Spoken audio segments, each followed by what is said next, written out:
Today's video is sponsored by Moxfield. They just dropped an advanced search engine for Sorcery the Contested Realm. If you want to browse every available card or dig deep with powerful search filters, head over to sorcery.moxfield.com. You can even click on the search syntax button on the main page to see all the terms you can use. And don't worry, when new cards are revealed from official sources, Moxfield updates quickly. Now on to the show.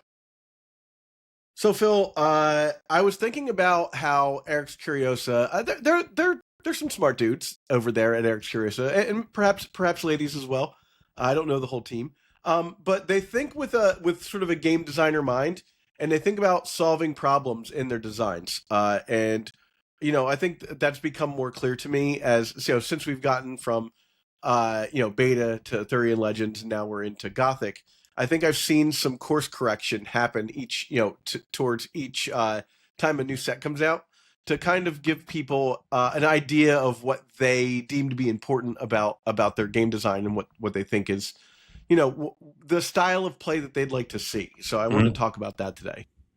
Yeah, absolutely. I think that we were talking about just like the fact that they adjusted some of their language also shows that like even at this stage of like trading card games history and design that like there's still so much like subtlety that can make a gigantic difference, like getting into the which we get into when we talk about like cards that have been errated and such, but like saying strikes a unit, just adding a unit as opposed to strikes in general, which could hit units or sites, just changes the power level and flavor of an immense number of things. But like that being language that they now will not run into as a problem going forward is great for the game going long.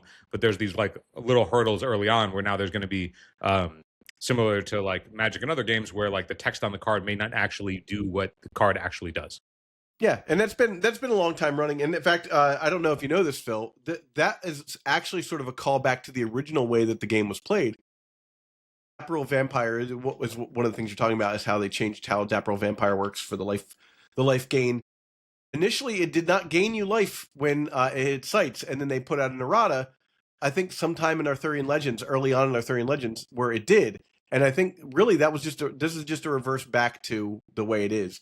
And we're going to talk about that rules change as well when we get down to that part. But I have like three major points that I want to talk about with Gothic that I think are interesting points that kind of give us an idea of the direction that they're looking for us to build decks and play in, for what I think the design would consider their points to be successful in.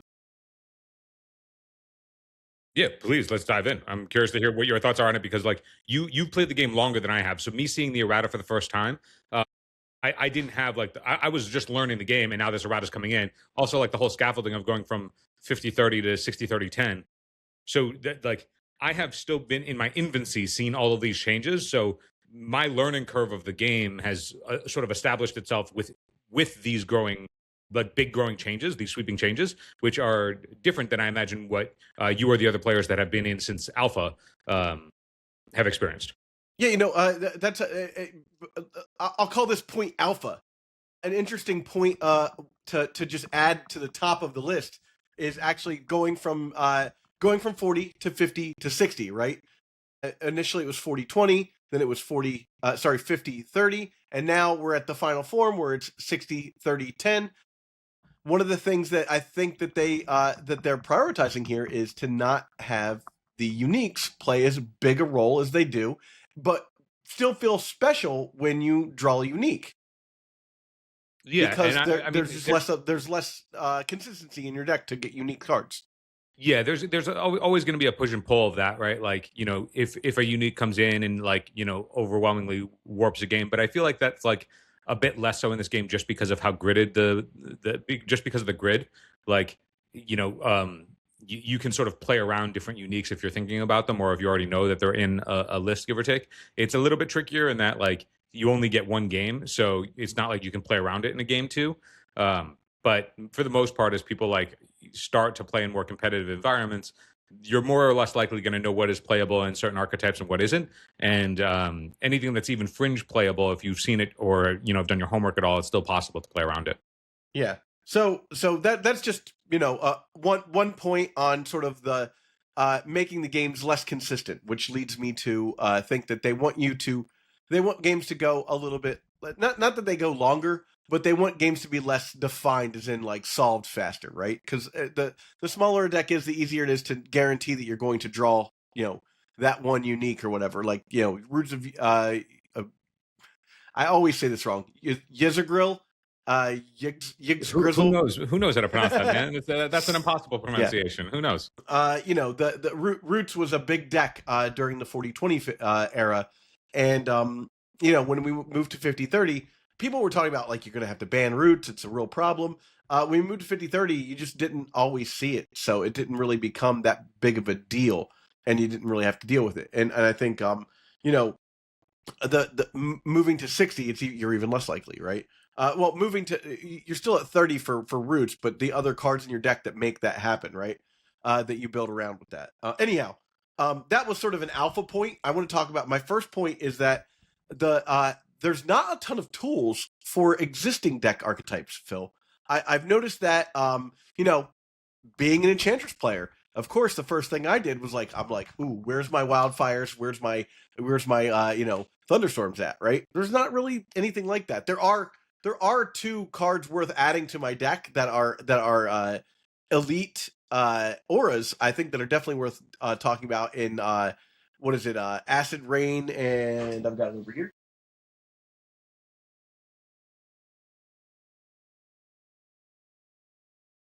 Sphere of Animosity. Acid Rain and Sphere of Animosity are definitely worth playing in the Enchantress deck, but that's only 4 cards, right? Like, there's not an obvious. I would endeavor to say that Enchantress actually gained a pretty huge boon in that the card Silver Bullet and Toolbox, allowing you to put what would otherwise be unplayable enchantments or auras into your deck, can now exist in your deck in some capacity, and that's kind of sweet. I get that they are not auras themselves, but the fact that they let you sort of filter things around, like, I don't know, I think it's kind of cool that you can just put a flood in your collection now and just tutor it with Toolbox, like that's kind of, or Silver Bullet, whichever one gets it.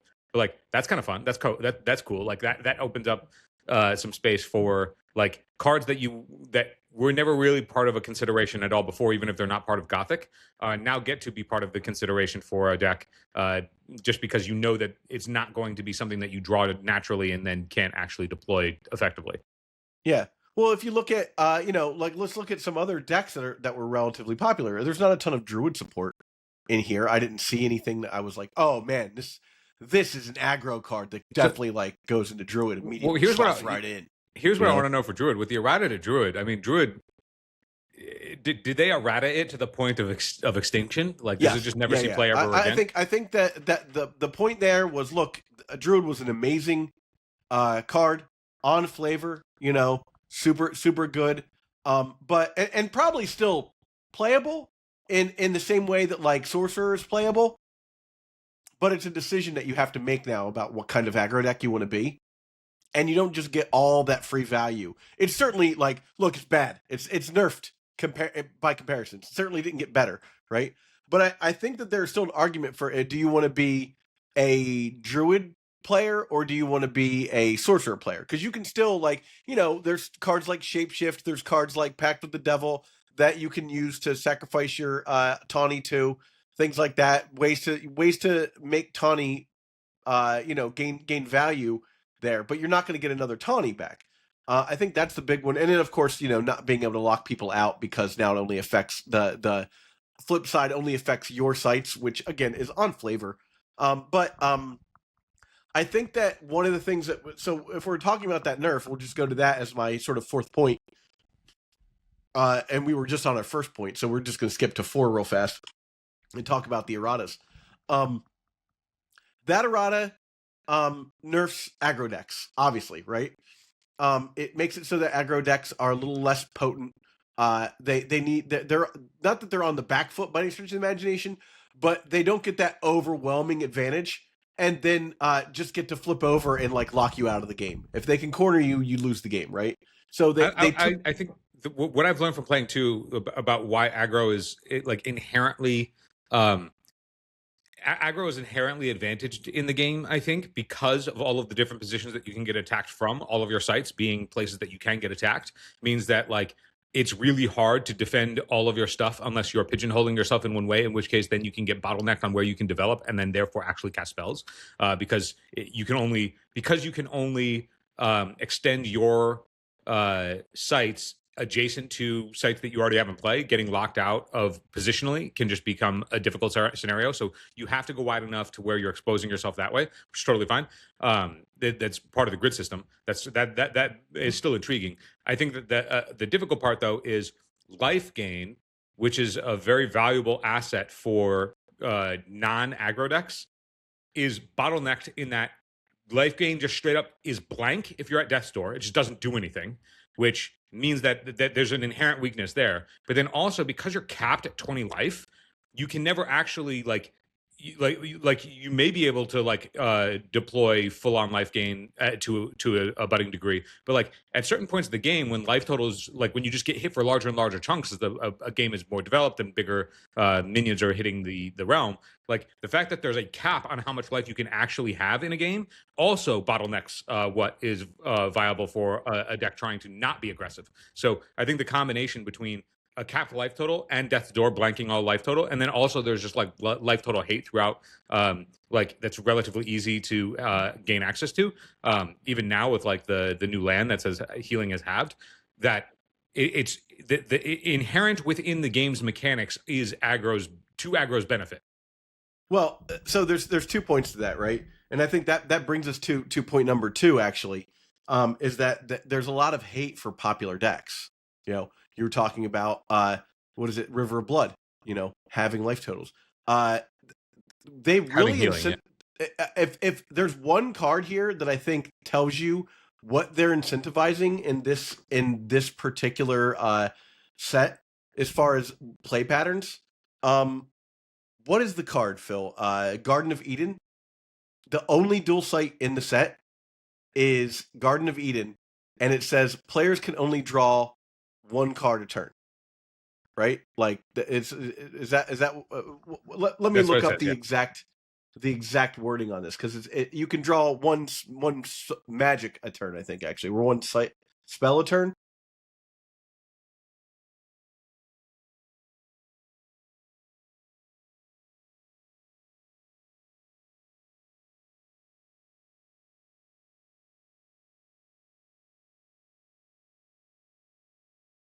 Players can't draw more than one spell each turn.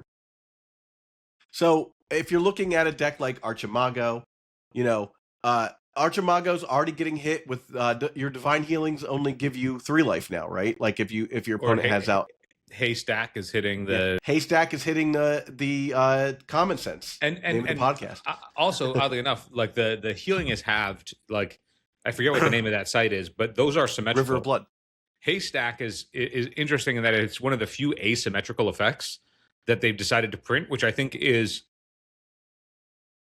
wrong. I would steer clear of asymmetric effects. Those things have consistently made games worse, I think. Yeah. Particularly when they don't cost anything like a site. But yeah, I think that like the game favoring aggro decks, and also really what I think it is like it favors like I completely disagree with you, by the way, that the game does not. I do not think that the game favors aggro decks at all. And my thesis for that, Phil, is in the change that they made for Druid and for the lifelink stuff.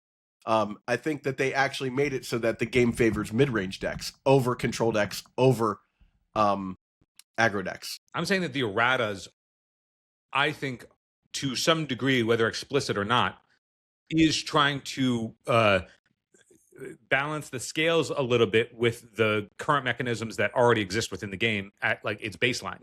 Like the stuff that I mentioned before about like having to build out across the realm where you can only build adjacent to your own stuff, life being capped at both ends of your life total. It suggests that like those things are just more favorable to decks that are aggressive. And so to sort of soften that stuff with some of the errata, not letting Druid just get, you know, free spells every time you make a land drop, and a means by which that like that you can't just like also attack sites beneficially. I think they're trying. I see these changes as trying to soften the fact that aggro has been dominant, at least since I have entered the game. I've only seen aggro and aggro alone crush. Yeah, but Like- well, I think specifically that we haven't seen any results since Gothic's come out, and I think people will still lean into aggro decks because that's what they know.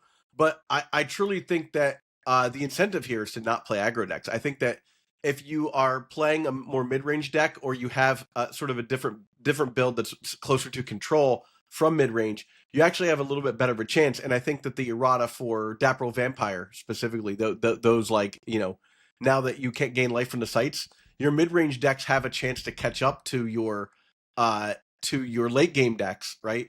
And the nerfing of the most aggressive avatar that really locked the game down against the mid-range decks means that the mid-range is in the best spot to figure out what it actually wants to be. Now that said, I think it skews towards control now, from mid-range towards control, but I think before it was skewing from mid-range toward aggro. I think you had to be playing Druid, or you had to be playing a way to answer Druid in order to compete. Now I think we need to specifically be worried about Archimago as like the boogeyman in the room, because that was probably the second best deck in the game. We can talk about Avatar of Air maybe or something like that, but decks that you're actually going to see at your local for people who are entering the game. I think Archimago would be the boogeyman right now, and there are a lot of cards in this set that sort of I call them playing field levelers. That's my third point is playing field levelers. Your Haystacks, your Rivers of Blood, your Garden of Edens. These are all cards where Curiosa is saying, hey, if you play this, the decks that play these things are going to get punished. So either don't play these things, don't play those decks, right? And then you can ignore all this, right? Play with these cards in your deck to punish those decks. And it really just depends on what your local meta looks like right now. But when we see, we don't really know what SCG cons are going to look like. And I guess we'll find out in a couple of weeks when the first SCG con of the year happens. And we'll get an idea of like, is there a competitive event going to be at that at all? Like any sort of like thing that we can get some data from, right? And if we do, I think you're going to see that there's going to be a lot more decks that live in the middle. I think we could see Enchantress pop up, as a viable deck that people are like much more willing to play now that they're not being tamped down by the fact that Druid is just crushing them in the first 3 turns of the game, and if they get caught in the back foot, they lose. I don't think that there's a start like that for other decks now. I think that we're talking like you saying that Archie is like public enemy number 1 already, and I think that not thinking about what are the strongest avatars out of Gothic, because I mean when you look at Necromancer and what Necromancer does, Necromancer's awfully close to putting a tawny into play every turn. Yeah. Like I get that it isn't an airborne spellcaster, but the fact can't that all like be perfect, but it is just making free cardboard every turn, even if it costs mana. Like it should not be as strong as Druid. Druid was obviously like they overcorrected their errata to the point of extincting that avatar, and like they could have maybe corrected Avatar by saying, yep, you get the tawny the same way, but instead of it being a 1 power, it's just a no power spellcaster that can fly around, right? That incentivizes a bunch of different things. There's a bunch of tweaks that they could have made. Instead, they just said it just doesn't do what it says it does anymore. Yeah. But I think you can look at... I honestly think that even if they'd have tried that, and I'm sure they tried a bunch of different things, but even if they tried that, Phil, there's just so many ways to get value with Tossamar's trinket, Toss Hammer trinket, and Thor's Hammer trinket, and just the spells allow you to sacrifice a spellcaster or like use a spellcaster to get it. Just I think because that card just added an extra piece of cardboard that you could tack things onto, it was probably too powerful. And if you want cards to see play that aren't just Druid, like a whole year of Druid would have been miserable. So I'm happy for them to be like, we're going to nerf this. You can try it as opposed to banning it. But they could have banned it, and I would have been just as happy, honestly. I think that there is like you can always go back to like just the fundamental mechanics of the game. Anything that circumvents what the cost resource system is always going to be a thing that you can push towards broken. Like the stuff that's always going to get the axe first is whatever costs the most. So yes, of course, like it makes sense that the thing that was just making bodies for free is too strong. Like and I think that like the other stuff that we've seen, it's like as long as there's a mana gate of some kind, it can still be good. But at least if there's some sort of like mechanism by which you're going to be constrained by, like the druid being aggro, yes, it makes a 1/1 flyer that you can like put stuff on to beef it up, but also you get it only when you can deploy sites. So if the realm were to fill entirely up and then you couldn't get any more sites, well, it's like it's okay, you get a royal bodyguard for free also anyway. So like throughout the entirety of the game, it's just producing a bunch of free resources, and free is always broken. Like it will always be broken. The stuff like where we haven't seen, there are 2 free spells in the game right now, right? It's Valor and Dodge, and like we haven't seen those things come around and really be explored to a certain extent because they're conditional pieces of movement, but like or in combat or things like that. But like those things are always on my radar as like eventually we will likely just see dodge being a way to get free movement by compelling certain acts out of your opponent, or like if they go for something you're like whatever, like there's no way for you to play around this really. Like if you want to try and manage the game, so you have to like proactively take account into this thing that costs no mana. Like it's the reason why like the stuff in Magic is broken, man. Like when you have to take game action behavior or adjust your resources to compensate for something that costs your opponent no resource or value at all other than the physical card, then they will always have the upper hand. You are getting so much additional advantage for no mana that thing is always going to be broken. So like when Druid getting this free 1/1 thing, even if it wasn't a flying spellcaster, if it was just a spellcaster, if it was just a flyer, if it was just a body and didn't have any of those things, it would still be very good. It's why I think the Necromancer is the best avatar of the 13 spoiled in Gothic, because it is gated. Well, don't get me wrong. It's not as broken, here's something to consider too. I think that there is a reason why those cards don't see play. Dodge roll and Valor specifically. It's because they don't have draw a card on them, and those cards aren't worth a card. Most of the time, Valor may be worth a card if you can, profitably trade, but you're still going to take damage. Maybe not if it's the a guy that's doing it, but if you're doing it to your avatar. Let me caveat. I'm not coming to the defense of Dodge or Valor. No. I do want to make this final point before we move on. It's the fact that they don't make a card, but also. If we look at like Magic the Gathering, we almost always are always comparing this game to Magic the Gathering. What format is power generally the zero costed things the weakest in, Phil? Draft. Old school, because the power level's pretty flat. So you can get away in old school by not playing power because you don't gain that much of an advantage because the power level is sort of flat. And that's sort of how I look at any of the cards in Sorcery right now, especially because, like I said, actually card quantity is actually more important than the quality of like, oh, this was free and I traded it for a guy maybe. I think that'll also depend on like there are several avatars that can actually improve your card quality. By design, that's what they do. Well, specifically, you can't because both these are cards I looked at when I was building Animist, and I was like, well, we don't want a 0 power spirit ever. Like that's never useful to us. I mean, it is if you just are looking for a body to sacrifice to. Sure. Any of the stuff that you're talking about, you right? Want to cast Witching Hour and have a bunch of bodies. Sure. But it's just like, a 0 mana body when you have like Anthem effects or when you're trying to do like, the exchange cards or whatever that transform into something else. Like, then you're a combo deck, right?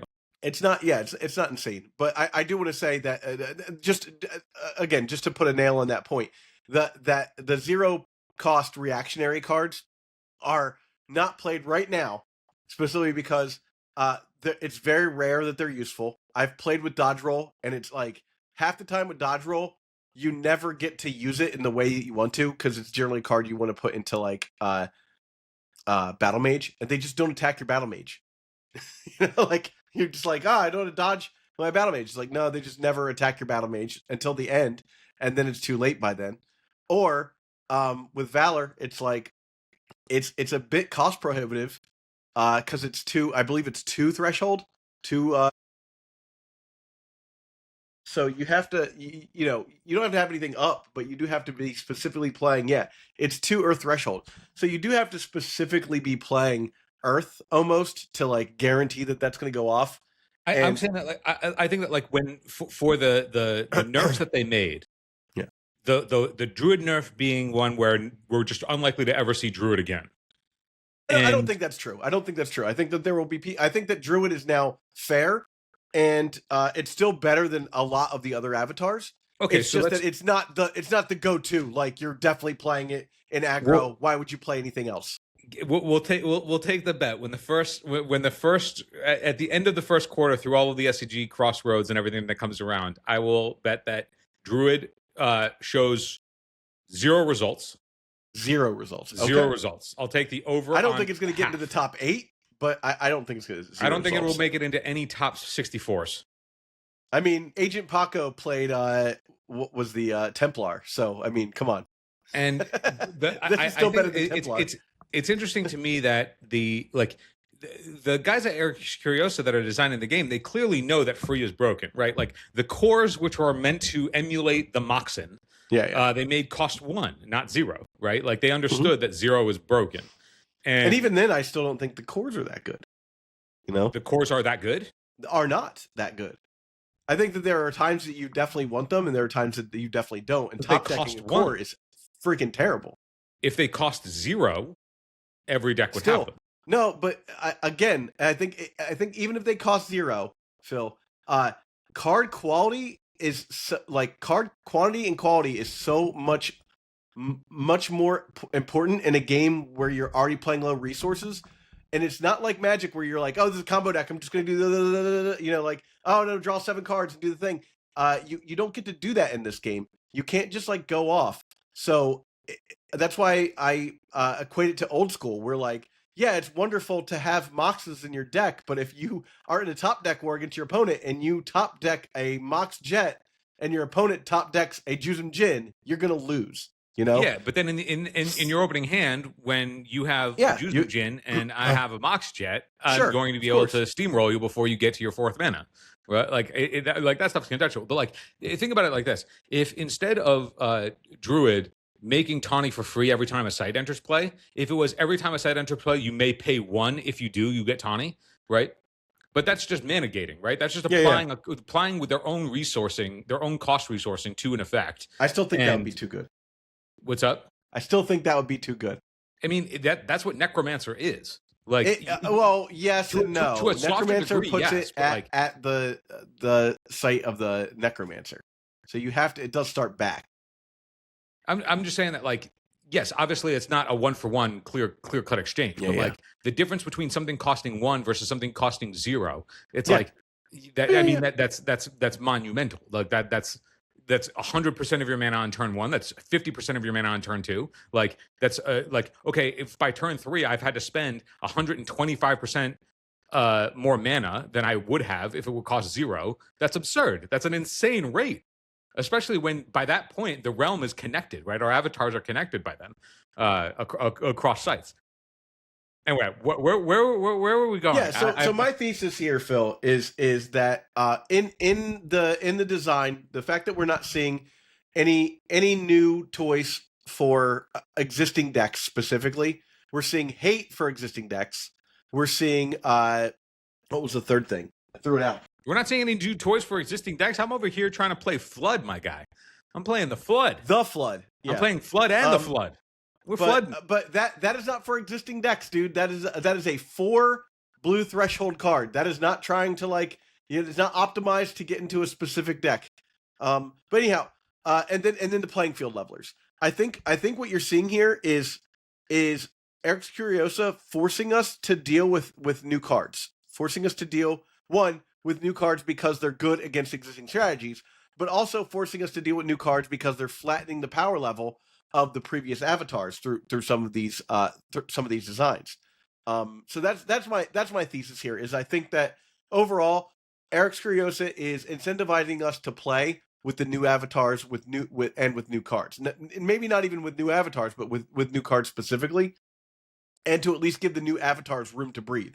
With Druid, the way it did not have room to breathe. So I think that they analyzed that, saw that, and realized that unless they were going to power creep, which I think would have been terrible, power creep all the avatars, right? Then you're never going to get something that trumps Druid. You've got to get rid of Druid. If you're going to get rid of Druid, you have to make it so that the mid-range decks have a chance against the control decks. So you have to tamp down the life gain somehow. And the Dapril Vampire situation with that errata, I think is a move in the right direction as well. Yeah, I'm excited to play Magician. Yeah, I can't wait for that's coming up soon. Is your deck build on Magician? That's going to be so sick.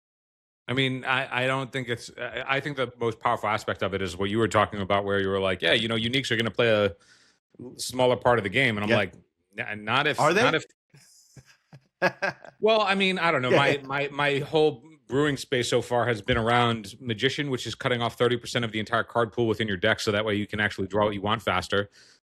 Which when you're opening in your opening hand, like yes, you'll be open to mana flood and mana screw, but at the same time, your opponents are just sitting there with two different decks and having to decide which one to draw from every time, and you can just like maximize all of your spells to like. I don't know. You get to just like the depth of that simplification is really, really cool. And then also I've been thinking a lot on Duplicator, in which case uniques are the only things that are going to influence. Yeah, Duplicator is going to be interesting. I'm very excited for that build as well. I think it'd be interesting to see if Duplicator can do anything beyond with the card pool that exists, anything that's beyond just playing bombs. Yeah. Well, like uniques are bombs, but like anything beyond the 10 cores, like with the key, like 8 cores plus 2 keys, like it's just like fast mana, and so it's like incentivizing you to look for anything that says put cards into your hand. Yeah, and that is the thing, is like you need to you don't get access to Grandmaster Wizard in that deck. Yeah, like Duplicator strikes me as like all of the initial builds that I've seen and all the stuff that I've experimented with so far just makes me think like, oh, this is what would be Storm, like from Magic. Like this is the combo deck because you just get to play with nothing but Lotus Petals and Black Lotuses. And like that's really good, but like if you don't have the windfalls and such to really convert a bunch of resources all at once, like if that just doesn't exist, then I'd be more curious to see if it goes into different space. And unless you're playing uniques that can guarantee you some amount of resources to overcome the deficit that you start with, going down by 2 cards in your hand, like you have to make up 2 cards just to hit parity, assuming that is coming from your card quality. And if that's true, then what even are the uniques that you would even want to play? The ones that came to mind for me for card draw are like, okay, you get to play two Tom Thumbs and 2 Round Tables, and that's good card draw, but now you need a sack outlet to get your Tom Thumbs back in your hand. And unless you're, attacking yourself, I liked Panoptic Manuscript and Plague of Frogs, right? That's just draw 7, which is really great. Yeah, to have 2 draw 14s in your deck, pretty good. Like you can play. I forget if Standing Stones is an elite, but Standing Stones it's elite. Yeah. But like something that like turns all your shit into spellcaster, so you can play multiple occult rituals, because you can play 2 of those. And so I was like, oh yeah, you just want to like you're between the moxes and the occult rituals, or the cores and the occult rituals. You're just like, I want to make a ton of mana, and then what do I do with it? Yeah, what do you do with it? Because Arcane Barrage is also elite, right? Right. Yeah. But Phil, before we sign off, I wanted to mention we just hit 700 subscribers, which is awesome. We just hit 700. 700. This month we put up 283 subscribers, and we still got more of the month left. And I'm not even in a dungeon this time. What's going to happen? Yeah, Hopefully you guys don't leave. But to that end, we're still doing the Dragon Lord giveaway when we hit 1,000. We have already done the giveaway for 500. That person has not reached out to us yet. That was 2 episodes ago. So if they don't reach out to us by the time we hit 1,000, I will just pick people who did the original Dragon Lord one. But type Dragon Lord 1000 to be in the Dragon Lord 1000 subscriber giveaway. And from there, if you can support us on Patreon, that's great. That'd be awesome. If you want to write for eternaldirtles.com, get in on that. Just hit me up. If you're interested in putting together some written content for Sorcery, hit up Force of Phil on any platform. And with that said, we'll catch you on the next one. Keep contesting the realm. Hey, thanks for watching. And if you get a moment, remember to like and subscribe to the video. Also, don't forget to join us on Patreon at patreon.com/eternaldurdles in the Magician's tier. Your support means a lot, and it helps us keep pumping out this content. Thanks so much. Keep contesting the realm.